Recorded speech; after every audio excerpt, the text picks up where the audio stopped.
이제 이어서 보호인의 다세대 정서중심 가족치료 주요 배경 일곱 번째 출생 순위에 대해서 알아보도록 하겠습니다. 보호에는 다른 가정에서 태어났다고 하더라도 동일한 출생 순위의 사람들은 비슷한 성격을 가지고 있다는 토만의 연구를 바탕으로 해서 핵가족의 정서적 과정에서 작용하는 출생 순위의 영향을 정리를 했습니다. 이제 보호에는 자녀의 출생 순위나 형제자매 위치에 따라서 잠시만요. 펜을 준비하도록 할게요. 자녀 출생 순위나 형제자매 위치에 따라서 가족의 정서체계 내에서 역할과 기능이 달라질 수 있고 또 결혼 생활에서 배우자와의 상호작용 패턴에도 영향을 줄 수 있다라고 보고 있습니다. 예를 들면 출생 순위와 불안의 관계에서 가족의 투사 과정에 개입되어서 불안이 높은 가족의 첫째 자녀들 같은 경우에는 더 권위적이고 규칙에 집착하고 막내 자녀는 혼란된 성격을 보인다고 보고 있습니다. 대체로 부모의 기대 수준이 높은 장남이나 장녀 같은 경우에는 부모와 강한 감정적 융합을 통해서 삼각관계로 포함되기 쉽다고 보고 있고요. 반면에 부모의 기대 수준에서 좀 자유로운 막내 자녀 같은 경우에는 부모와의 감정적 유대가 낮고 삼각관계에 적게 포함될 수 있다라고 보고 있습니다. 또 장남이나 장녀 같은 경우에는 배우자가 막내인 경우, 본인이 장녀인데 내 배우자가 막내인 경우에 결혼 생활에서 좀 더 책임감과 주도적인 역할을 할 수도 있다라고 보고 있고요. 또는 배우자가 첫째인 경우에는 나도 첫째인데 배우자도 첫째인 경우에는 동시에 둘 다 주도적이어서 갈등을 겪을 수 있는 거죠. 힘겨루기가 시작이 될 수 있는 거죠. 이렇게 봄으로써 출생 순위로 개인의 결혼 적응을 예측할 수 있다라고도 보고 있습니다. 보에는. 이제 그러면서 보에는 몇째로 태어났는가 하는 생물학적 출생 순위만 뿐만 아니라 기능적 출생 순위도 가족 치료 세팅에서는 고려해야 된다라고 이야기하고 있습니다. 예를 들면 장남이나 장녀가 사고나 병이나 또 뭐 이런 여러 가지 이유 때문에 또 죽었거나 부모의 기대를 실망시켰을 경우에 그 다음 순위의 자녀가 첫째 자녀처럼 부부 사이의 삼각관계에 말려들 가능성이 있다라고 보고 있고요. 또 두 자녀가 있는 가족에서는 첫째 자녀가 막내처럼 만약에 기능을 한다면 첫째 자녀인데 우리가 보편적으로 생각하는 장남, 장녀 역할이 아니라 막내처럼 행동을 한다면 그것은 이제 아마도 둘째 자녀와의 나이 차이 갭이 7, 8년 정도 이상일 때 이제 오히려 외동이의 특성이 강하고 삼각관계에 속한 자녀가 될 수가 있다라고 보고도 있습니다. 이렇게 이제 출생 순위에 대해서도 보우엔이 개념 정의를 했고요. 이제 여덟 번째 사회의 정서적 과정에 대해서도 이야기를 했는데요. 이 개념 같은 경우에는 개인과 가족의 정서적 과정을 사회로까지 확대를 시킨 개념입니다. 이제 보우엔은 이제 사회에 불안이 증가하면 결속에 대한 압력이 커져서 개별성과 분화 수준은 감소되고 역기능적 삼각관계가 맞물려서 갈등과 추세가 발생하고 사회 문제가 확산된다라고 보고 있습니다. 자, 그러면서 즉 가족 체계와 마찬가지로 사회도 불안이 증가하면 하위 집단 못한데요. 하위 집단끼리 융합되기 시작하고 여기에서 이제 이기심이나 공격성, 회피, 폭력, 불신, 비행, 범죄율이 높아지면서 사회 위기가 발생할 수 있다라고 보고 있습니다.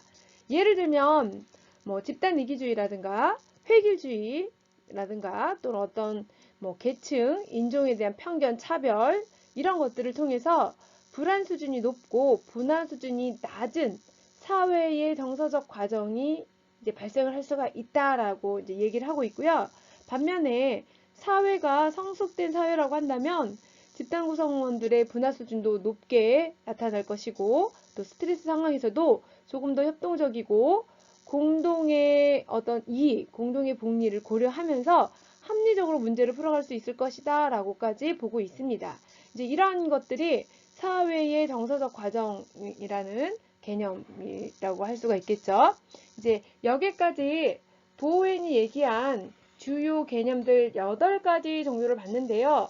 우리가 지금 보웬의 다세대 가족치료 또는 다세대 가족 역동 또는 정서 중심 치료라고 얘기를 하는데, 거기서 우리가 첫 번째 주요 개념이 자분화였죠. 분화의 수준이 높으냐, 분화의 수준이 낮으냐, 미분화된 상태냐에 따라서 또 그것들이 연결이 돼서 삼각관계를 만들어내고, 이 삼각관계는 세대 간의 전수가 된다. 이 세대 간의 전수가 되기까지는 핵가족의 정서체계를 만들어내고, 이 정서체계가 그들의 안전성을 유지하기 위해서 또 다른 삼각관계가 삼각관계를 만들면서 가족 내부에서 가족의 투사 과정을 거치고, 이 가족 투사는 다음 세대로까지 또 그 다음 세대로까지 세대 간의 전수 과정을 거친다라고 얘기를 했고요. 이 세대 간의 전수 과정을 겪게 되면 결국은 극단적으로 정서적 단절이라는 주요 개념까지 찾아냈어요. 예를 들면 안 보고 살겠다, 나는 더 이상 관여하지 않겠다, 이런 정서적, 그래서 스스로를 정서적으로 고립화시키거나 이제 이런 상태들, 그러면서 출생 순위도 이거와 관련돼서 영향을 미치고 있다라고 얘기를 했고요. 또 이것이 조금 더 확대된 개념으로 사회의 정서적 과정으로까지 영향을 미친다 얘기한 게 보호엔의 주요 개념들입니다. 이제 여기까지는 여러분들이 이제 가족 치료를 공부하신 분들이라 그러면 기본적으로 보호엔의 다세대 가족 치료 개념에 대한 기본 베이스가 있다는 전제에서 개념 정리를 좀 해봤고요. 그렇다면 우리가 이제 가정폭력 전문 상담원 교육이잖아요. 여기서 이제 가정폭력과 관련한 사례들을 만날 때 이 사례들을 대상으로 해서 우리가 이제 그 상담 또 치료를 접근할 때 어떤 이론을 접근하느냐를 우리가 이제 선택을 해야 된단 말이에요. 사례 케이스에 따라서. 그런데 이 보호엔의 다세대 정서 중심 가족 치료가 우리 한국 정서에 가장 맞는 이론이라고도 얘기를 해요. 왜냐면 한국의 그 가족 문화가 어떤 세대 간의 전수, 삼각관계, 어떤 정서적 단절, 이것들이 우리만의 독특한 가족 문화에서 가장 많이 나타나는 현상이다. 그래서 보웬의 다세대의 정서 중심 가족 치료가 많이 우리 한국 그 가족 그 체계에 적용을 하는 이론 중에 하나다라고 여러분들이 이해를 하시면 돼요. 그래서 특히 가정폭력으로 오는 사례들 같은 경우에는 이 이론이 매우 적합할 수 있다라고도 얘기를 할 수가 있겠고요. 그러면 이제 우리가 그 다음 단계에서 볼 거는 이 다세대 가족치료 모델을 가지고 어떤 치료 목표를 설정하고 어떤 치료 과정을 거칠 것인가까지 우리가 살펴봐야 될 것 같습니다. 이제 치료 목표 같은 경우에는 보웬의 이론에서는 가족 내 주요 문제는 불안과 정서적 융합이다라고 보고 있어요. 그러니까 보웬 그러면 여러분들이 이해하실 게 가족 내에서의 유발되는 문제들은 결국은 불안, 이 만성 불안에 따라서 정서적 융합이 삼각관계를 만들어내고, 이 삼각관계가 결국은 정서적 단절, 세대 간의 전수, 또 핵가족의 정서 체계를 만들어내고 이런 개념들인 거죠. 그래서 이 불안과 정서적 융합을 어떻게 벗어나도록 도와주느냐가 결국은 치료 목표가 되는 거예요. 그래서 이 보웬의 다세대 가족치료 치료 목표는 세대에 걸쳐 누적된 불안을 감소시켜주고 자아분화 수준을 높여서 삼각관계에서 벗어나도록 하는 것이다. 이게 궁극적인 치료 목표가 되겠죠. 이제 이렇게 함으로써 개인과 어떤 개인의 자율성과 또 성장을 위한 여건들이 만들어낼 때, 이때 이제 미분화, 아까 우리가 분화 수준, 자아분화 수준 얘기했어요. 자아분화 수준이 낮은 상태가 미분화 상태라고 얘기해요. 이 미분화 수준 상태의 세대 전수를 막을 수 있다라는 거죠. 그래서 이제 이 다세대 가족 치료 이론에서도 그렇지만 우리가 이제 투사적 동일시라고 대상관계 이론에서도 보면 가정폭력이 세대 간에 전수된다라는 이야기를 하거든요. 그거는 결국은 우리가 이 이론에서 얘기하는 그 가족 투사를 통해서 스스로 가정폭력의 환경에 노출됐던 사람들은 그 불안과 정서적 단절을 본인 스스로가 안정적으로 유지하기 위해서 삼각관계를 만들어내고 이 삼각관계를 통해서 이 삼각관계를 만들어낸다는 건 스스로 적대적 투사적 동의시를 상대방에게 하는 거죠. 이 투사적 동의시를 통해서 폭력을 우리말로 얘기하면 폭력을 유발하는 거예요. 폭력을 이제 유발시킴으로써 본인 스스로가 불안과 정서적 단절 상태를 유지할 때 본인 스스로가 안정감을 느끼는 그 삼각관계 안에 틀에서 안정감을 느끼는 불안 상태를 오히려 더 유지하고자 하는 이제 그런 케이스들이 가정폭력 사례에서 많단 말이에요. 그랬을 때 그런 상태의 미분화 상태를 객관적으로 보게 해주고 그것들을 끊어내기 위해서 삼각관계를 단절시키고 이 삼각관계가 세대 간에 전수됐다라는 걸 보게 하고 이 전체적으로 보게 하는 게 바로 가계도를 통해서 보게 하는 거거든요. 그 이야기를 이제 조금 더 이따가 할 텐데 이제 치료 목표에서 조금 더 얘기를 하자면 치료자들은 증상이 무엇이든 이제 문제는 사람이 아니고 정서적 체계다라는 관점을 가지고 있어야 돼요. 그러니까 너가 문제가 아니다. 당신이 문제가 아니라 당신 안에 당신 핵가족 체계 안에 이미 내재되어 있는 정서적 체계가 문제다라는 관점에서 출발을 해야 되고요. 이 정서적 체계에 문제가 있기 때문에 개인 한 사람의 변화를 통해서도 가족의 정서 체계의 변화를 이룰 수 있다라고 이제 볼 수 있는 거죠. 그래서 보웬 이론 같은 경우는 다세대를 포함하는 관점이 있지만 개입 단위가 꼭 가족 전체가 아니어도 된다라는 거예요. 개인 또는 부부를 통해서도 충분히 변화를 가져올 수 있다라고 보는 관점이고요. 그래서 개인 또는 부부를 대상으로 불안을 감소시켜 준다거나 자아분할을 촉진하는 것을 치료 목표로 합니다. 그래서 이제 이를 위해서 치료자는 가족의 주요 인물 중 두 사람과 새로운 삼각관계를 만들어내기도 합니다. 그러니까 치료 세팅에서 필요하다면 주요한 사람과 치료자와 삼각관계를 만들어낼 수도 있다. 이 얘기는 또 뒤에서 좀 더 할 거예요. 이제 이렇게 결국은 치료 목표는 세대 간에 전수되어서 누적된 불안을 감소시키고 자아분할 수준을 높여서 삼각관계에서 벗어나도록 돕는 거다라고 얘기했을 때 이제 치료 과정을 보시면 여기에 4단계로 볼 수가 있어요. 그래서 보호에는 치료 과정에서 전체 가족이 참여하지 않아도 높은 동기를 가진 개인 한 사람만이 참여하더라도 또는 부부가 참여를 하더라도 이들의 자아분화가 시작이 된다면 얼마든지 가족의 관계성의 변화가 일어날 수 있다라고 보고 있습니다. 그래서 이때 이제 상담자가 가족은 한 사람을 대상으로 하더라도 가족과의 정서 과정에 초점을 두면서 가족 상담을 얼마든지 할 수 있고 또 개인의 자아분화 수준을 높여줌으로써 가족 전체 체계의 변화를 가져올 수 있다라는 관점인 거예요. 그래서 보호해는 모델의 가족치료 과정은 첫 번째가 가족 평가 단계, 두 번째 가족 내 불안 감소, 세 번째 삼각관계 정의, 네 번째 탈삼각관계 이렇게 4단계를 거쳐서 진행을 하게 됩니다. 그래서 첫 번째 가족 평가 단계를 보면은 이 부분을 여러분들이 이제 한 번 더 새기셔야 돼요. 이 부분이 이제 우리가 보호해는 다세대 가족 치료를 배우는 이유죠. 치료 목표와 치료 과정 이것들이 여러분들이 숙지가 되어 있으셔야 이제 사례를 다룰 때 우리가 이제 저도 학생들을 가르치고 제가 배울 때도 느꼈던 게 이렇게 많은 이론들을 알고 있고 개념을 알고 있는데 이 알고 있는 개념들을 임상 세팅에서 사례에게 어떻게 적용해야 되는지까지가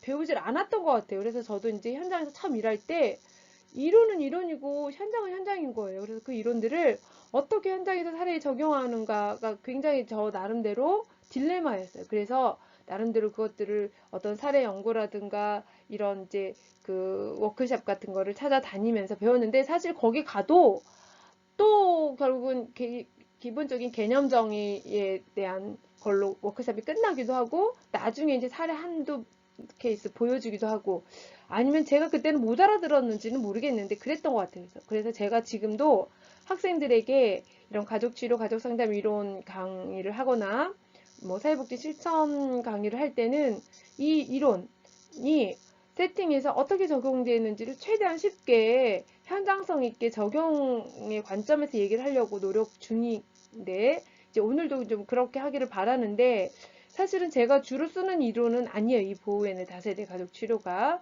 근데 이제 저한테 배정이 돼서 지금 여러분에게 이제 제가 알고 있는 한 제가 경험했던 최대 치료 전달을 하도록 하겠습니다. 어쨌든 그래서 이 치료 과정은 이 네 단계를 거친다라고 봤을 때, 첫 번째 가족 평가는 이제 이때 이제 정확한 가계도를 그려야 돼요. 가계도. 이제 가계도를 이제 그리게 해서 다세대 정서 체계의 맥락 안에서 현재 문제를 파악을 하는 거죠. 그래서 이제 처음에 그 내담자가 찾아왔을 때 이 다세대 정서 중심 가족 치료는 상담자와 내담자가 함께 앉아서 가계도를 그려요. 그러니까 가계도를 처음부터 가계도 그리시오가 아니라 이제 내담자가 내방한 이유, 또 가지고 문제들을 이야기를 하면서 상담자가 내담자가 보는 앞에서 같이 가계도를 그리는 거예요. 그러면서 이 가족 문제를 객관적으로 도식화해서 볼 수 있도록 하는 거죠. 그래서 이제 제시된 문제와 증상, 가지고 온 증상과 관련된 가족의 역기능과 정서체계에 대해서 이 개인과 핵가족, 그리고 그 위에 확대 가족 순으로 세대 한 3세대 정도는 그려야 돼요. 가계도 그릴 때. 이런 거를 이제 가계도를 그림으로써 가지고 온 어떤 가족의 문제, 증상, 가족의 역기능, 그리고 얽힌 정서적 체계들을 또 보여지는 삼각관계들을 객관적으로 보고 평가하고 이해하도록 돕는 거가 가족 평가예요. 그래서 개인의 경우에는 이제 무슨 증상이 누구에게 언제 발생했는지, 또 그 경과와 재발 여부, 또 원가족과의 삼각관계 같은 경우를 이제 파악을 하는 거예요. 이 그 가계도를 그리면서.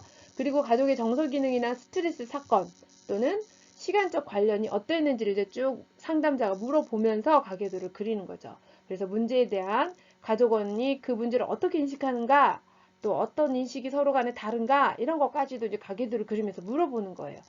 그 다음에 이제 핵가족 같은 경우에는 어떤 부부의 결혼하게 된 경위, 또 부부 생활 또는 결혼 생활의 적응 수준, 어떤 출생 순위, 원가족과의 분화 정도, 뭐 자녀의 출산 및 자녀의 관계, 원하는 임신이었는지, 또 임신 후 산후 우울증이 있었는지, 그때 남편과의 관계는 어땠는지, 그리고 자녀의 관계 맺기는 어땠는지, 또 가족의 정서 과정, 위기와 스트레스, 그 다음에 이제 어떤 결혼 생활 또 가정 생활 어떤 위기가 있었고, 그 위기에 있어서 스트레스 대처는 어떻게 했는지, 이런 것들을 다 조사를 하는 거예요. 자, 그리고 이제 확대 가족, 그 윗세대, 남편의 부계 모계, 아내의 부계 모계, 원가족을 이제 또 같이 그려 나가는 거죠. 이 확대 가족에서도 부계와 모계를 포함한 각 친척의 어떤 교육적 배경이라든가 건강력, 어떤 직업력, 사망, 경위, 사망 원인들, 또 사망력, 언제, 몇 살 때 주로 돌아가셨는지, 또 어떤 결혼력, 출산력, 가족 내 삼각관계, 또는 뭐 정서적 단절이 있었는지, 현재 핵가족과의 위치의 변화들은 어떤지, 또 위기와 스트레스 사건은 어떤 일들이 있었는지, 뭐 교통사고가 있었는지, 누군가가 지병에 걸렸었는지, 어떤 사건 사고를 당했었는지, 이런 것들을 처음에 핵가족을 그리고 그 다음에 부모 세대, 그 다음에 윗세대, 조부모 세대까지 해서 최대 3세대, 4세대까지, 내 자녀까지 하면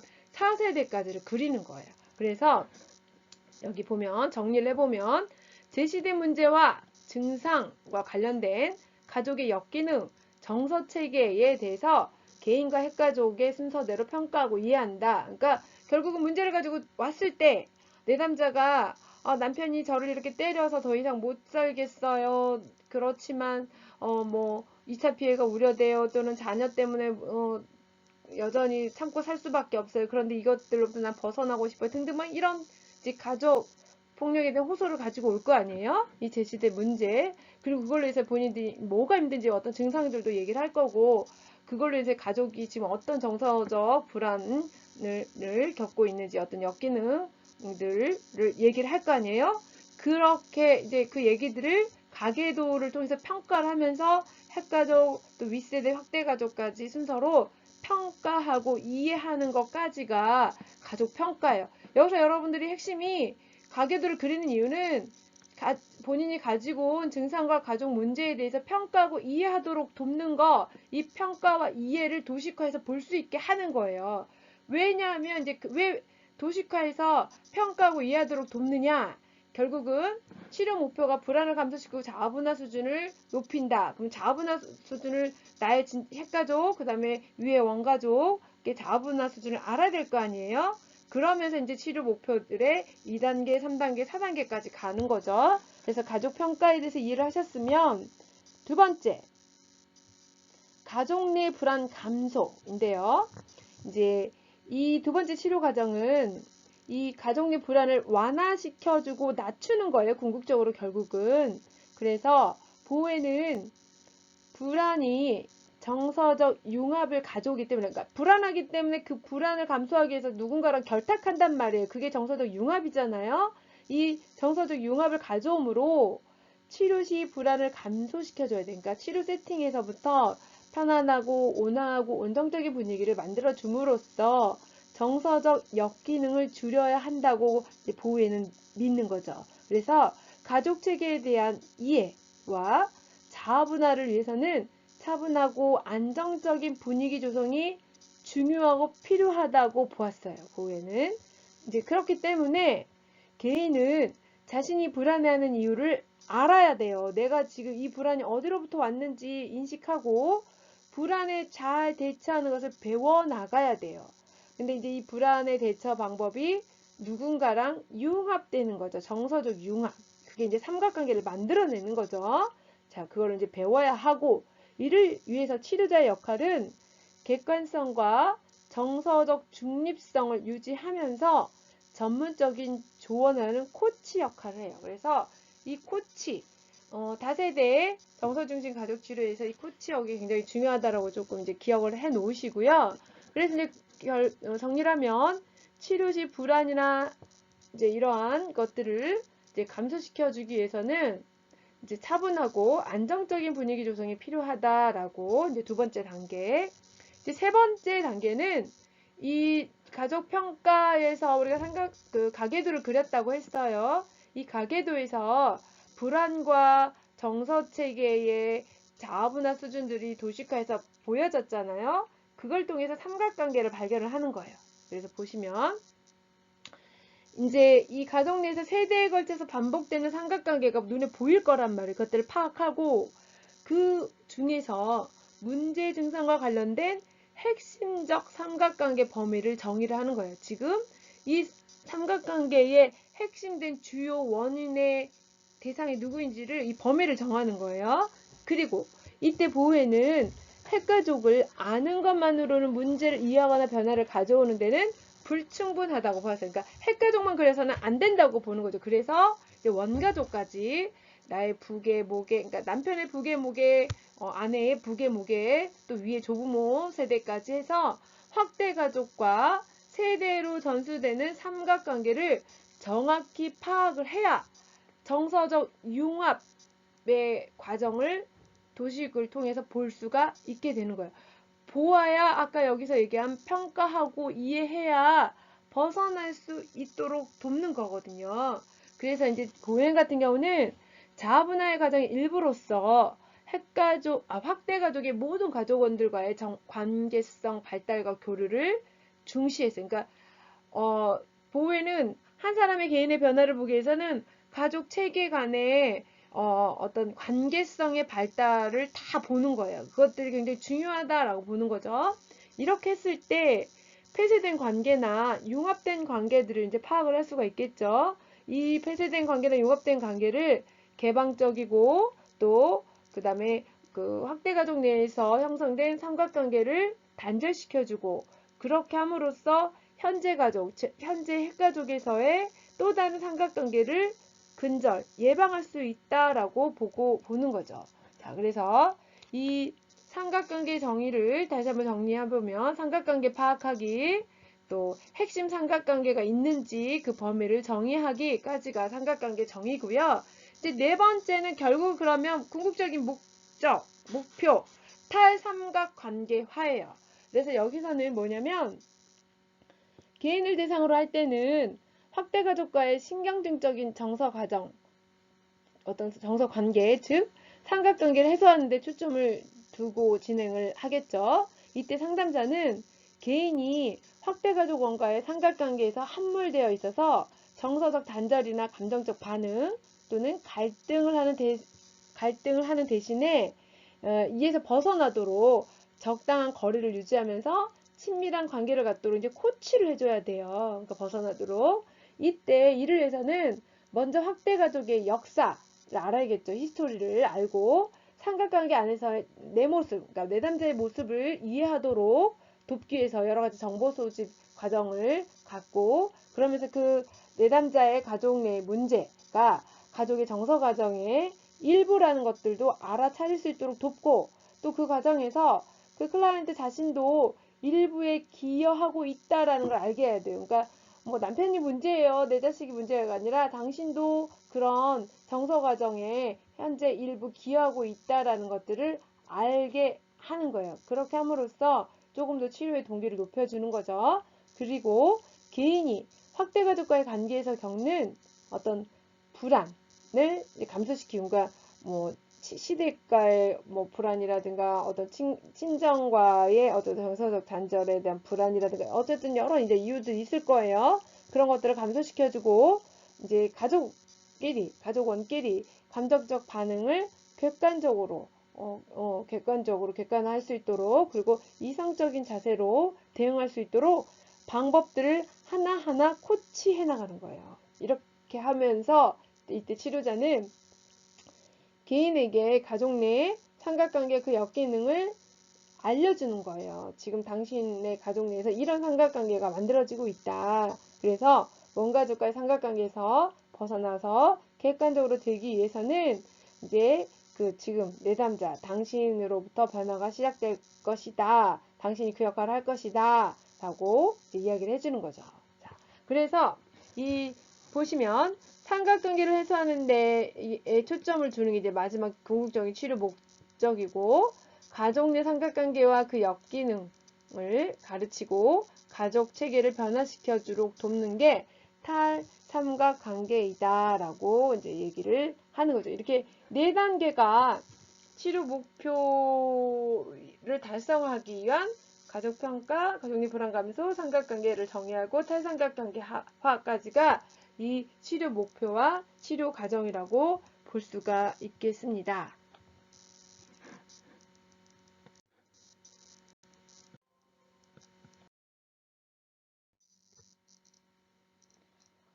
치료자의 역할 및 치료 기법에 대해서 말씀드리도록 하겠습니다.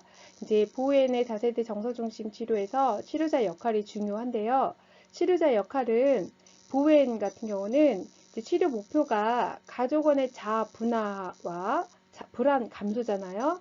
이 자아 분화와 불안 감소를 위해서는 가족의 정서 과정에서 융합되어 있거나 삼각관계에 연루되지 않아야 된다라고 보고 있고요.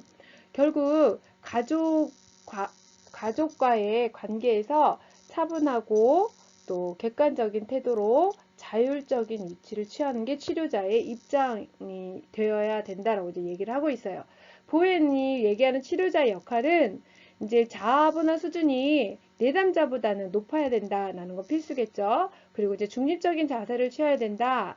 또 가족의 감정적 동요를 진정시키고 또 자아 분할을 높이는 촉진자 역할을 해야 되고, 또 오히려 이제 이러한 촉진자 역할에 모델링을 해줘야 된다라는 부분들 얘기하고 있어요. 그리고 또 하나는 또 조용히 그렇게 촉진자의 모델이 되면서 능동적으로 가족의 변화를 코치하는 역할도 해야 된다라고 얘기를 하고 있습니다. 자, 그러면 이제 치료 기법에서 우리가 첫 번째 치료 기법인 가계도를 들어갈 텐데요. 이제 치료 기법들은 뭐냐면 우리가 이제 보호엔 같은 경우에는 보호엔 기법으로 치료하는 치료자들 같은 경우에는 가족 체계에 대한 이해가 다른 기법보다는 훨씬 더 중요하다라고 보고 있어요. 그러니까 가족 체계를 이게 우리가 탐색할 수 있는 능력이 있어야 된다라는 건데, 이때 이 치료자들은 가족의 정서 체계를 이해하고 인지적 자각을 촉진하기 위해서 가계도 작성하는 거, 그리고 이 가계도 작성을 하는 과정에서 어떤 질문이나 과제 부여를 주면서 궁극적으로 이 가족들이 삼각관계에서 벗어나도록 코치하는데 이제 주된 역할을 가지고 있다. 반면에 이 가계도를 가지고 코치하고 과제를 주고 질문 기법을 사용하는 것 외에는 특별한 다른 치료들처럼 기법이 있지는 않아요. 자, 그렇게 이해를 하시면 되고요. 이제 첫 번째로 치료 기법 중에 가계도를 보시면은 우리가 이제 보호엔의 가족의 정서 과정이 세대에 걸쳐서 반복이 된다라고 얘기했어요. 그렇고 세대 간에 반복이 될 때 그 안에는 반드시 해결되지 않은 동일한 정서 문제가 가족 안에서 지속적으로 나타날 수 있다라고 보고 있기 때문에 이때 이제 그 다세대 가족 체계에 관한 자료를 우리가 가계도를 통해서 정보 수집을 하는 거예요. 이게 이제 가장 이 다세대 가족 치료의 가장 중요한 치료 기법이 가계도가 주요 기법이라고 할 수 있어요. 이때 가계도는 3세대 이상에 걸친 이제 그 가족 성원에 관한 정보들을 얻어내야 되고, 또 그 가족 3세대 이상 안에서 그들 간의 정서 과정에서 나타나는 것들을 이제 그림으로 표시해야 되고, 또 가족과의 이제 면담을 통해서 가족 안에 있는 삼각관계를 찾아내고 전서적 단절이라든가 핵가족의 정서 체계라든가 다세대 간에 어떻게 전수되고 있는지 이런 것들을 탐색하고, 그러면서 현재의 가족 문제의 정보를 조직화해 나가는 게 가계도예요. 그래서 이때 가계도의 기능은 세대에 걸쳐 반복되는 어떤 사건들이 있는지 파악해보고, 중요한 생활사의 정보가 있는지 파악을 하고, 또 현재 가족 문제와 현재 가족의 정서 체계와 확대 가족과의 연관성이 있는지, 그러면서 현재 내담자, 이렇게 문제를 가지고 찾아온 내담자가 과연 이런 가족 문제로부터 변하고 싶은 동기가 있는지들을 가계도를 통해서 탐색하는 거예요. 그래서 이제 현재 계속해서 가계도가 이 보호엔의 제자들에서 더 이제 많이 더 개발되고 수정 보완되고 있다라는 거. 그래서 엄청나요. 기호들이 저희가 처음에 사용했을 때보다 엄청나게 기호들이 더 많아졌는데, 이때 뭐 가족원의 이름 적는 거, 연령, 형제자매 위치, 결혼했는가, 별거하는가, 이혼인가, 어떤 종교, 직업, 학력, 거주 지역, 또 뭐 사망했냐, 이사했냐, 질병이냐, 어떤 생활 사건까지 다 적고요. 그리고 이제 가족 관계의 어떤 유형, 그다음 가족 안에서의 어떤 기능, 역할의 어떤 패턴들, 정신적, 신체적 문제가 있는지, 중독, 폭력, 뭐 이런 것들을 다 표시를 하는 거예요. 그리고 최근에 가족원들이 갖고 있는 어떤 강점이 있냐, 종교활동, 뭐 사회적 관계망 네트워크들은 어떻게 갖고 있냐, 이런 것들도 다 가계도를 통해서 탐색을 하는 거예요. 그래서 이 가계도 작성을 하기 위해서는 치료자가 먼저 내담자에게 가계도를 왜 그리는지에 대해서 설명을 충분히 해줘야 돼요. 그래서 이 작성 과정에서 이 가족이 이 내담자가 편안하게 그 상담자, 치료자의 질문에 이야기할 수 있도록 이제 그런 이제 분위기를 만들어 준다라는 거. 그리고 그러면서 이제 이 질문들을 통해서 세대 간에 걸친 관계 패턴, 질병, 문제, 어떤 정서 과정 이런 것들을 질문으로 하나하나 하면서 보는 앞에서 가계도를 같이 그리면서 이 그려나가는 과정에서 스스로 이 통찰이 일어나요. 아, 우리 가족이 이런 패턴이었구나를 볼 수 있도록 돕는 거죠. 그래서 이때 치료자가 가계도를 해석하는 과정에서 가족의 고통스러운 사건이나 어떤 불행에 대해서 가족원이 감정적으로 준비된 상태인지를 보시고 그때 이제 깊이 이야기할 수 있도록 분위기를 만들어 나가는 것도 중요하고요. 그리고 이 가계도를 통해서는 문제를 드러내기보다는 드러난 문제에 대해서 우리가 어떻게 해결해 나갈지를 모색하기 위함이다라는 동기부여가 가장 중요하다라는 것들. 그리고 나서 이제 또 치료자가 이 가계도를 가지고 이야기를 나눌 때 어떤 부정적인 해석보다는 이런 문제들이 탐색이 되지만 이제 되도록이면 이렇다라는 긍정적인 해석으로 질문들을 끌어나가야 되는 것도 하나의 스킬이고요. 또 단정적으로 이야기하기보다는 어떤 가능성이나 뭐뭐일 수도 있다, 뭐 어떤 가설적인 표현으로서 이 상담을 좀 그 긍정의 방향으로 끌어가는 게 굉장히 중요하다라는 부분이고요. 그래서 여기 표시 보시면 가계도 표시 보시면은 이제 여러분들이 대부분 지금 이 가정폭력 상담원 교육 받으시는 분이 상담의 기본 베이스 이론을 가지고 있다라는 전제로요. 또 안 해보셨으면 집에서 A4에다가 내담자를 정하시고 자녀 말고 성인, 남편이나 또는 다른 가족 구성원을 상담자가 되셔서 내담자가 되게 하시고 이 가계도를 직접 그려보시는 거예요. 그거는 이제 다 그린 다음에 제 개인 톡으로 보내주시면 이제 좋을 것 같고요. 그래서 여기 보시면 남자 여자 표시하는 거, 요즘에 뭐 동성애에 대한 거, 성전환자들 이렇게 표시하는 거, 동성애자, 또 그다음에 이제 우리가 클라이언트라고 하는 지적된 환자를 IP라 그러죠. 이중선 표시하는 거, 연령은 그 기호 안에다가 써주는 거, 출생 연도는 기호 밖에다가 숫자로, 사망 연도는 기호 안에다가 X 표시해 주는 거. 그다음에 결혼은 이제 실선에다가 약자로 M 해서 결혼 연도, 동거는 점선으로 약자 LT 쓰고 동거나 사실혼 연도, 별거는 실선에 사선 하나 하시고 결혼 연도는 몇 년인데 별거는 몇 년이다 쓰시고, 이혼은 실선에다가 사선 2개로 해서 결혼 연도와 이혼 연도를 쓰시고, 그 다음에 이혼 후 재결합했다 그러면 사선에 다시 X 하시고 이제 재결합 연도를 다시 쓰시고, 자녀 같은 경우는 왼쪽에서부터 출생 연도대로 쭉 표시를 하는데 안에다가는 현재 나이, 밖에다가는 출생 연도, 그리고 또 보면 입양 자녀는 실선 옆에 점선으로 해서 입양 연도랑 현재 나이 쓰시고, 사산했을 경우는 작게 그 안에다 사망, 임신과 사산 연도 쓰시고, 그 다음에 자연유산이랑 낙태는 성별을 모르기 때문에 그냥 X표 치신 다음에 연도에 마이너스 연도만 쓰시면 되고, 일란성 쌍둥이, 일란성 쌍둥이, 또 임신, 현재 임신 상태 이렇게 다 표시를 하시는 거고요.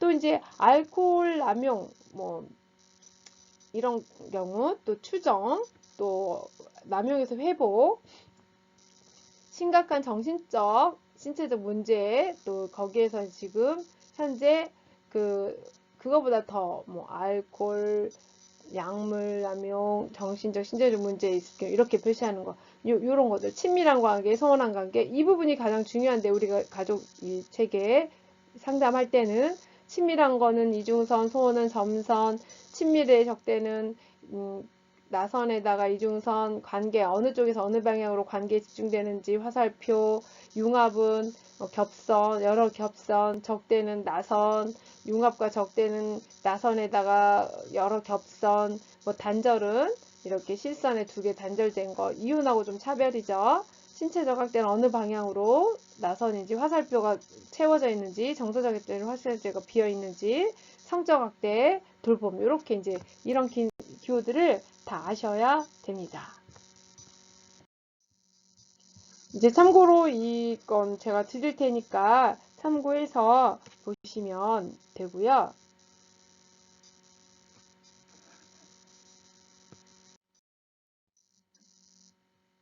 계속해서 이제 가계도에 도시 표시하는 것들 아까 처음에 보여줬던 화면에서 이제 더 상세하게 나와 있으니까 이거 보시고 여러분들이 참고를 하시면 되는데요. 특히나 우리가 인테이크 차원에서 가계도 그릴 때랑 가족 체계 이론으로 상담을 개입할 때랑은 굉장히 큰 차이가 있기 때문에 이런 도식들을 외우진 못하더라도 표로 가지고 있어야 돼요. 저도 현장에 있을 때 이것들을 표로 아예 책상 옆에다가 붙여놓고 이제 다 처음에 못 외우니까 봐가면서 그렸어요. 그러다가 이제 나중에 자주 하게 되면 외우게 되는데 굉장히 이게 조금 쉽지 않은 작업이기도 해요. 그래서 여러분들 참고하시고요. 여기 보시면 입양이나 위탁자녀 같은 경우도 이렇게 표시를 해요. 여기 보시면 그 아빠, 엄마, 첫째 딸이 있고 둘째 딸 입양했다. 그러면은 실선과 점선으로 입양 연도, 현재 나이 쓰시는데 이 옆에 어느 가정에서 입양이 되는지 이 입양 딸의 원가족을 그리는 거예요. 엄마, 아빠가 사실혼 관계 또는 동거 관계 아닌 성적 관계에서 원치 않는 임신을 통해서 임신을 하고 아이를 낳고 이렇게 입양이 됐다라는 식으로 이제 표시를 해주는 거고요. 인공수정도 마찬가지로 이게 조금 좀 그렇지만 이제 동성애 커플의 인공수정 표시 이렇게 해주고 만약에 그 동성 커플이 아니라 일반 커플에서도 인공수정은 이런 식으로 표시해 준다라는 거 이제 아시면 될 것 같습니다.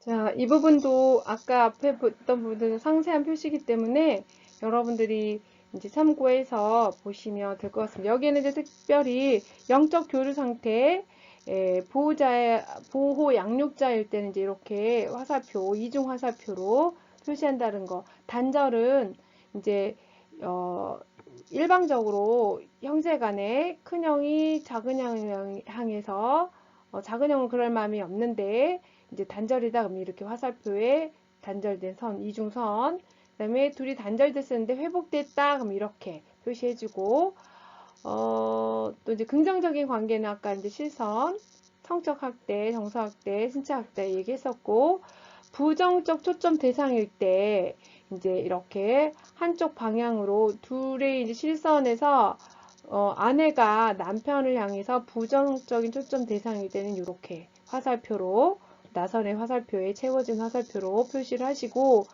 친밀하지만 적대관계일 때 겉으로는 친밀하지만 늘 언제나 내재된 적대관계 감정이 있을 때 이렇게 표시를 해준다 라고 이해를 하시면 되고요.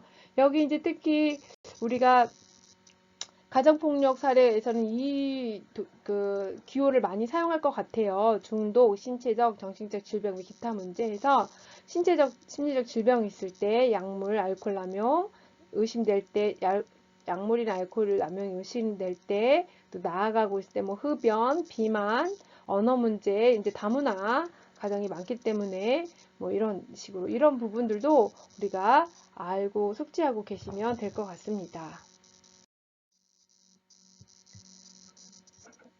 자, 이 부분이 가장 우리가 많이 쓰는 가족 관계 기호예요. 우리가 이제 정서적 관계, 정서적 체계를 할 때 이 부분은 여러분들이 꼭 그냥 보지 않고도 하실 수 있을 정도로 외워야 되는 부분이에요. 그래서 남편과 아내가 밀착된 관계, 밀착된 관계는 건강한 관계는 아니죠. 소원한 관계, 갈등 관계, 이별 또는 별거, 단절 단계, 협력 관계는 이중선, 융해된 갈등 관계 이렇게 표시한다는 거. 요거는 꼭 참고하셔서 외워두시면 좋을 것 같습니다.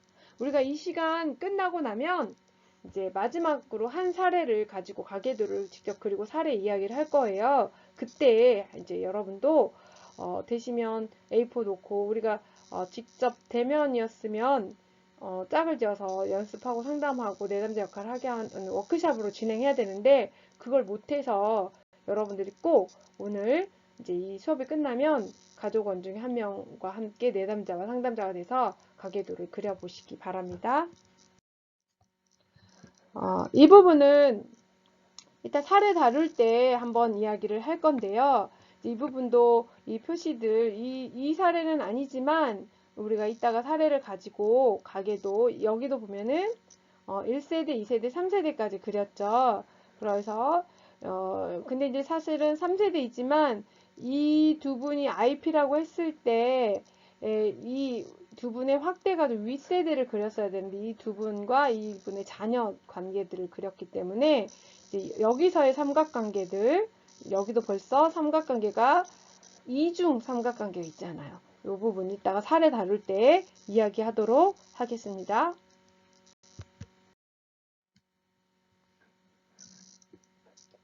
자, 이제 우리가 치료기법 두 번째에서 우리가 앞에 이제 우리가 가계도의 기호들 살펴봤어요. 그럼 이제 치료기법의 두 번째 치료적 삼각관계에 대해서 보도록 하겠습니다. 이제 보호에는 가족치료에서 주로 부모나 부부처럼 두 사람의 성인과 치료자의 삼각관계 형태가 이루어져서 개입을 한다라고 보고 있거든요. 그거를 치료하기 위해서 맺어진 삼각관계다라고 보는 거고요. 그래서 이것은 뭐냐면 치료적 삼각관계 기법인데 치료자가 두 사람의 정서 과정에 연루되지 않으면서 두 사람과 최적의 정서적 거리를 유지하면서 객관적인 자세를 취하면서 가족의 평정을 찾아 문제를 해결하는 방법을 찾도록 돕는 과정. 그래서 치료적 삼각관계다. 그래서 증상을 보이는 사람이 자녀인 경우에도 그 부모를 치료에 참여시켜서 두 사람을 대상으로 치료적 삼각관계를 맺을 수 있다. 이제 이게 치료적 삼각관계 기법이고요. 코칭, 아까 코치 얘기했었죠. 이거는 치료자가 내담자와 가족으로 하여금 직접 가족 문제에 대처하는데 자신의 능력과 기능을 최대한 발휘하도록 돕는 방법이에요. 그래서 여러 가지 질문을 한다거나 이 질문을 통해서 관계성 패턴을 수정하기 위해서 이제 이 코치를 하나씩 상담자가 코치가 돼서 진행을 하는 거죠. 이때 상담자가 내담자를 설득하거나 회유하거나 가족 간의 상호 비방하는 내용을 파악하기보다는 그들의 이제 상호작용 과정 안에서 객관적으로 생각해 보도록 돕는 게 중요하겠죠. 그래서 문제 발생에 기여를 당신 자신도 했다라는 것들을 객관적으로 볼 수 있도록, 그래서 문제 발생의 기여를 투사를 통해서 상대방 탓을 하는 게 아니라 나도 그 문제에 상호작용하는 데 있어서 문제 발생에 기여를 한 사람도 나일 수도 있다, 나도 기여를 했다라는 객관성을 볼 수 있도록 함으로써 자신이 어떻게 역할을 해야 이 문제 개선에 영향을 주는지를 파악할 수 있도록 질문을 통해서 코치를 해나가는 거예요. 그리고 이 질문은 관계성 패턴을 수정하기 위해서 고안되었기 때문에 보호에는 순환 질문을 이제 필요하면 하라고 얘기를 하거든요. 예를 들면 이런 질문이죠.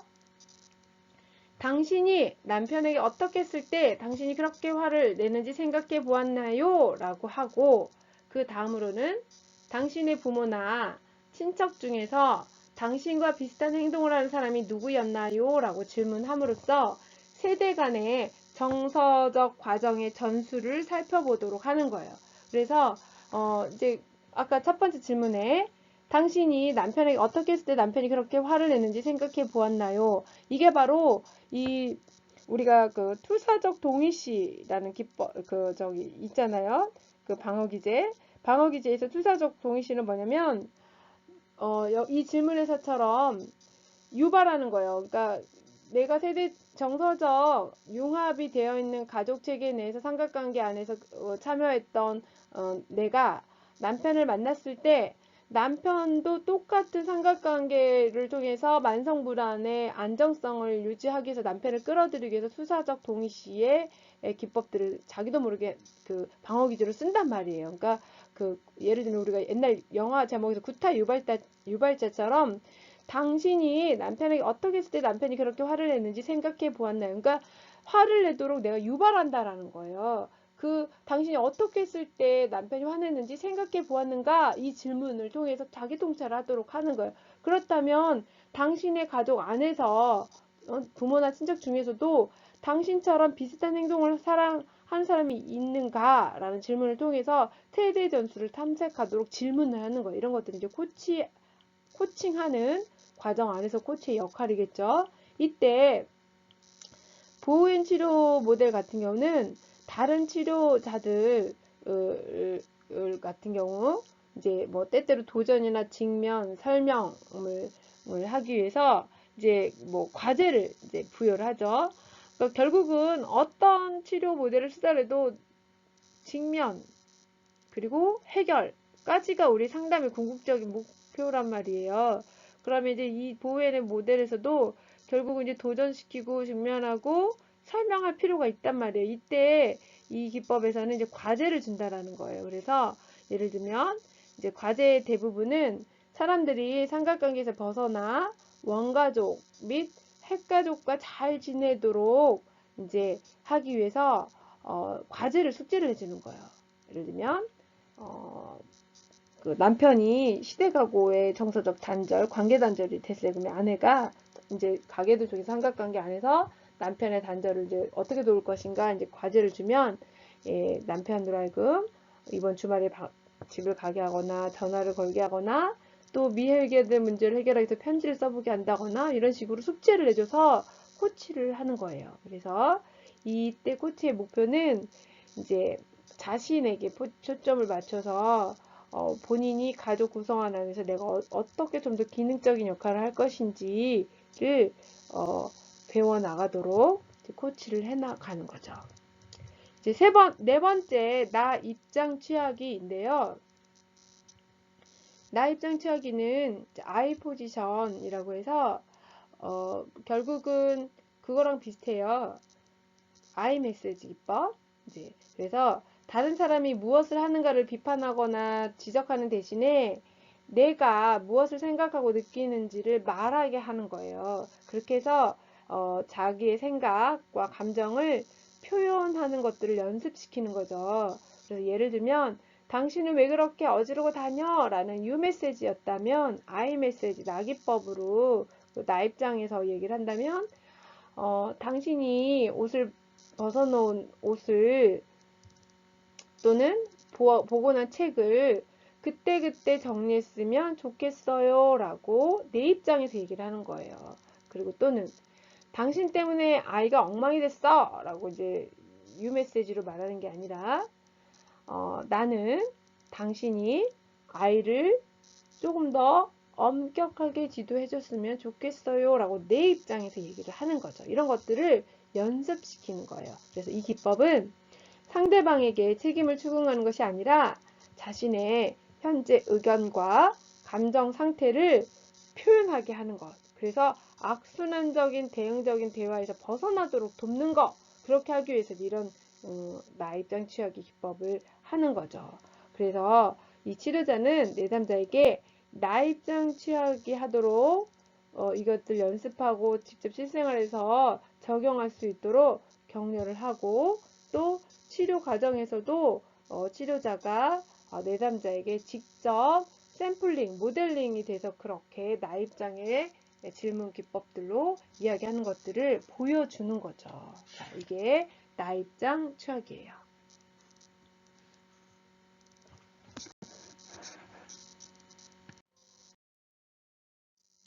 그 다음 치료 기법에서 이제 불안 완화 기법인데요.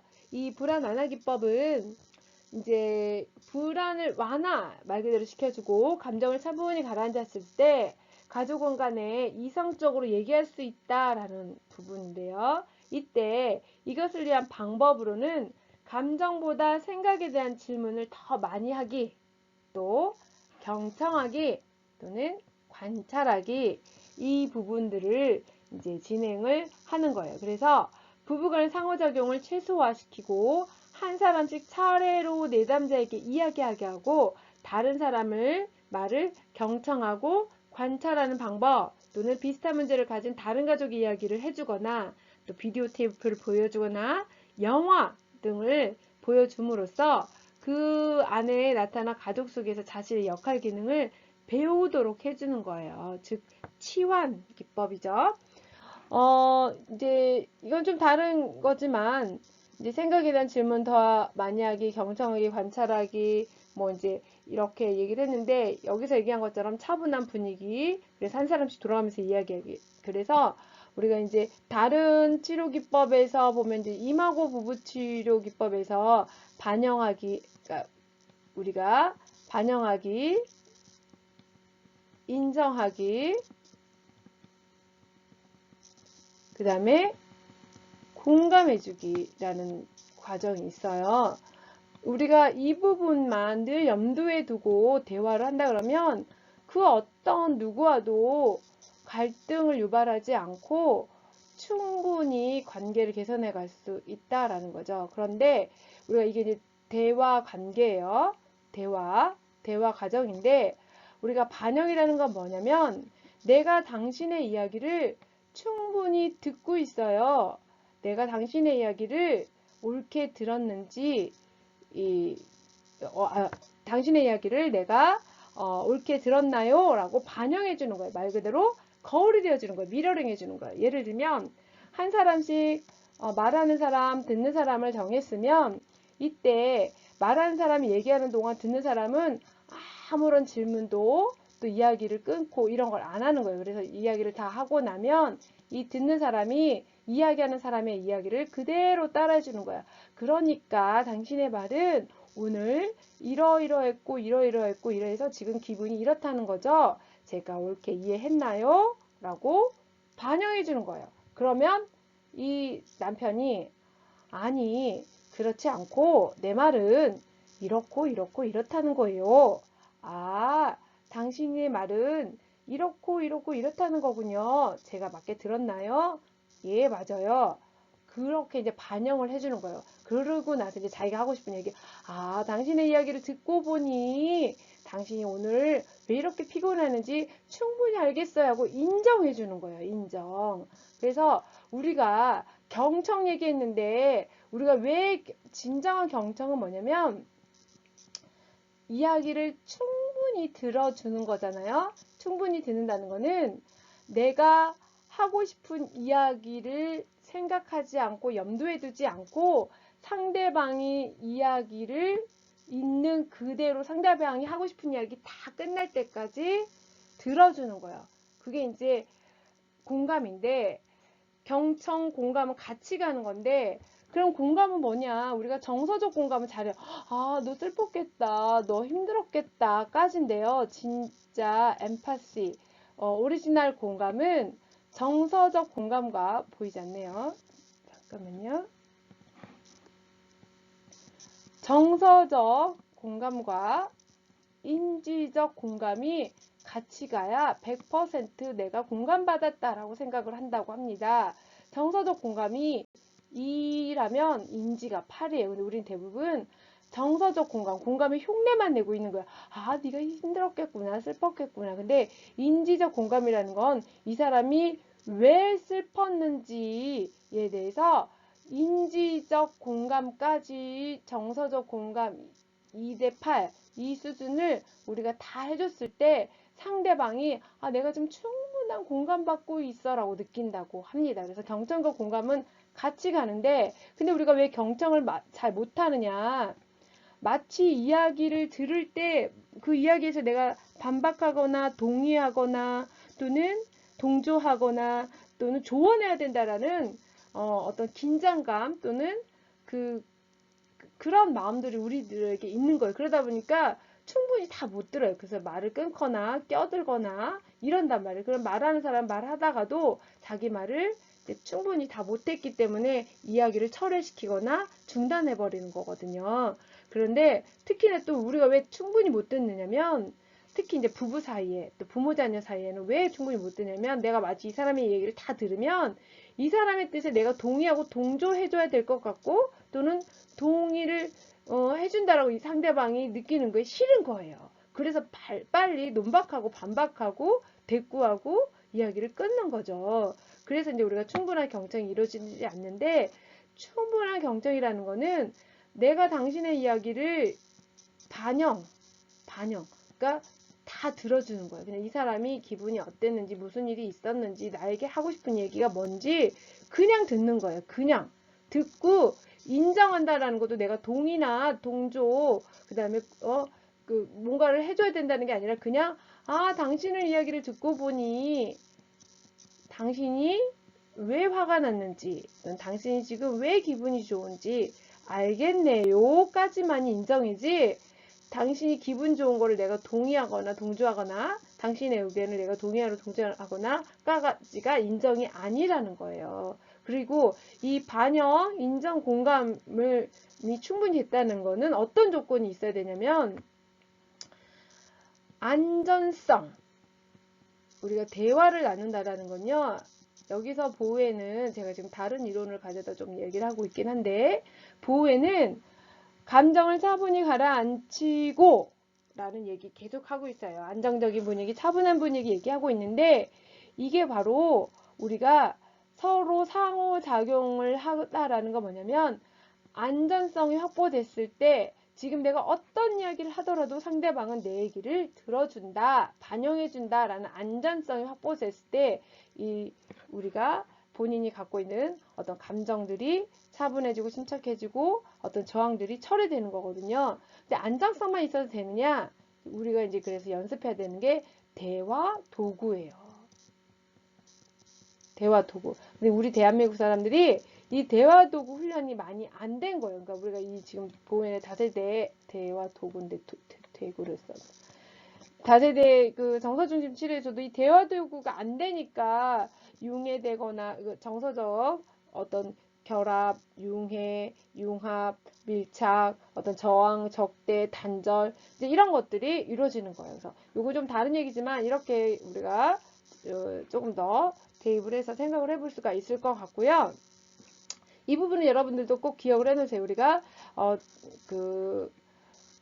특히 이제 치료 세팅에서 연습 과제를 내줬을 때 그러니까 듣는 사람과 말하는 사람을 정했을 때 충분히 안전성이 확보됐을 때 대화 도구, 안전한 대화 도구가 있을 때 안전성과 대화 도구는 뭐냐면 당신이 이야기하는 것들을 내가 다 동조하고 동의하지 않더라도 난 당신의 얘기를 충분히 듣고 인정하고 공감하겠습니다라는 이 세 단계의 준비 과정을 딱 요이 땅이 됐을 때 이것들을 이제 과제로 내주는 거예요. 그래서 오늘은 이제 당신의 얘기를 다 듣고 나서 반영해주고 인정해주고 공감까지 해주고 났으면 이제 짝을 바꿔서 상대방 이야기를 또 다 듣고 반영해주고 인정해주고 공감해주고 그리고 나서 이제 진짜 본인들이 원하는 바를 얘기하면 그때는 사실은 없어요.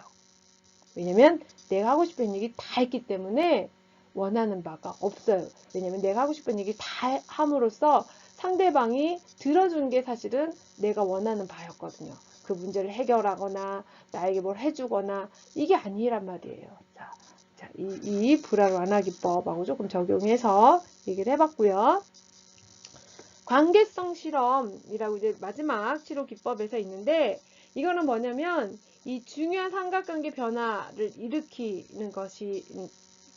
위해서는 정서적으로 가까이 가고자 하는 사람과 도망치는 사람을 치료하기 위한 기법이다. 그러니까 결국은 누군가는 가까이 이제 막 다가가고 누군가는 그거에 대해서 저항하고 적대감을 가지고 막 도망치는 사람의 관계를 치료하기 위한 관계성 실험인데 되게 추적자, 그러니까 쫓아가는 사람은 의사소통과 공동의 시간과 결속을 더 많이 요구하는 반면에 도망자는 거리를 두고 다른 일에 집중하거나 늦게서야 움직이고 또 관계를 회피해요. 그러니까 아내는 어떻게 해서든지 남편하고 뭔가를 하고 싶고 이야기하고 싶고 뭔가를 만들어내고 싶고 그런데 남편은 그걸 귀찮아하고 딴짓하고 그냥 차라리 오히려 이제 아내하고 있으면 뭔가를 요구받을 것 같으니까 이제 자기만의 시간, 자기만의 동굴로 가버리고 아니면 늦게 퇴근하고 뭐 이런 관계를 회피하는 이걸 얘기하는 거예요. 그래서 치료자는 이들에게 각각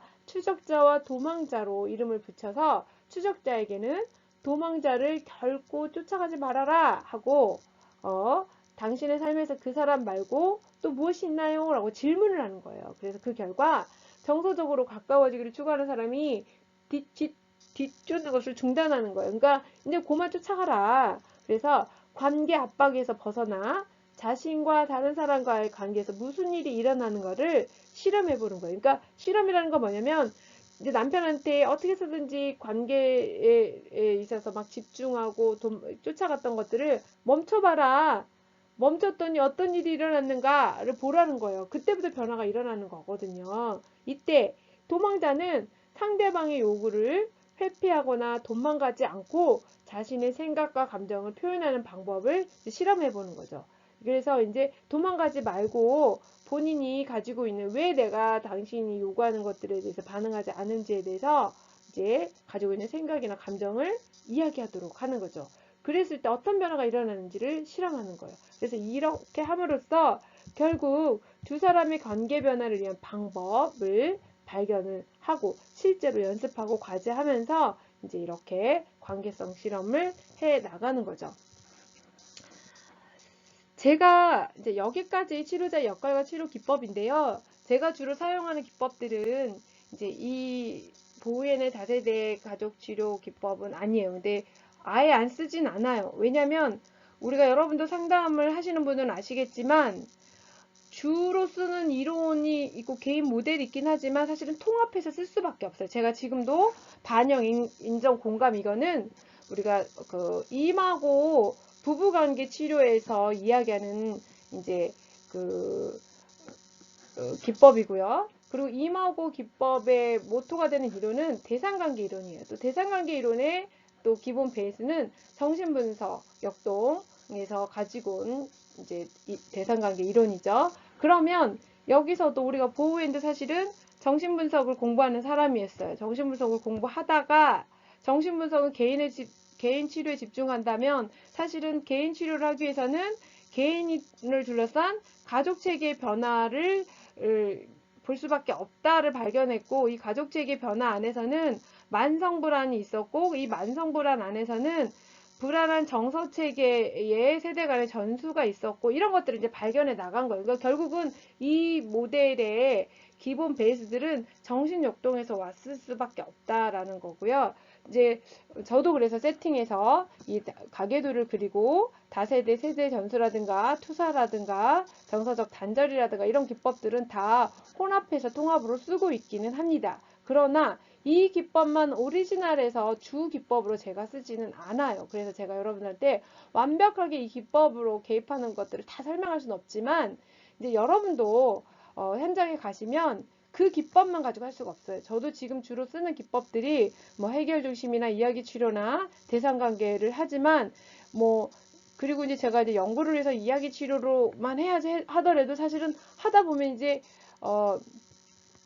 그 통합해서 쓸 수밖에 없게 돼요. 우리가 그 문제라는 게 한 개인이 가지고 온 문제라는 게 개인의 문제가 결국은 가족 문제고 가족 문제가 결국은 가족 체계 안에 세대 간의 문제다가 우리가 지금 보고 있는 이 관점인데 이 관점이 아니라 그 외의 관점에서도 결국은 개인의 변화를 위해서는 체계, 가족 체계의 변화를 볼 수밖에 없다.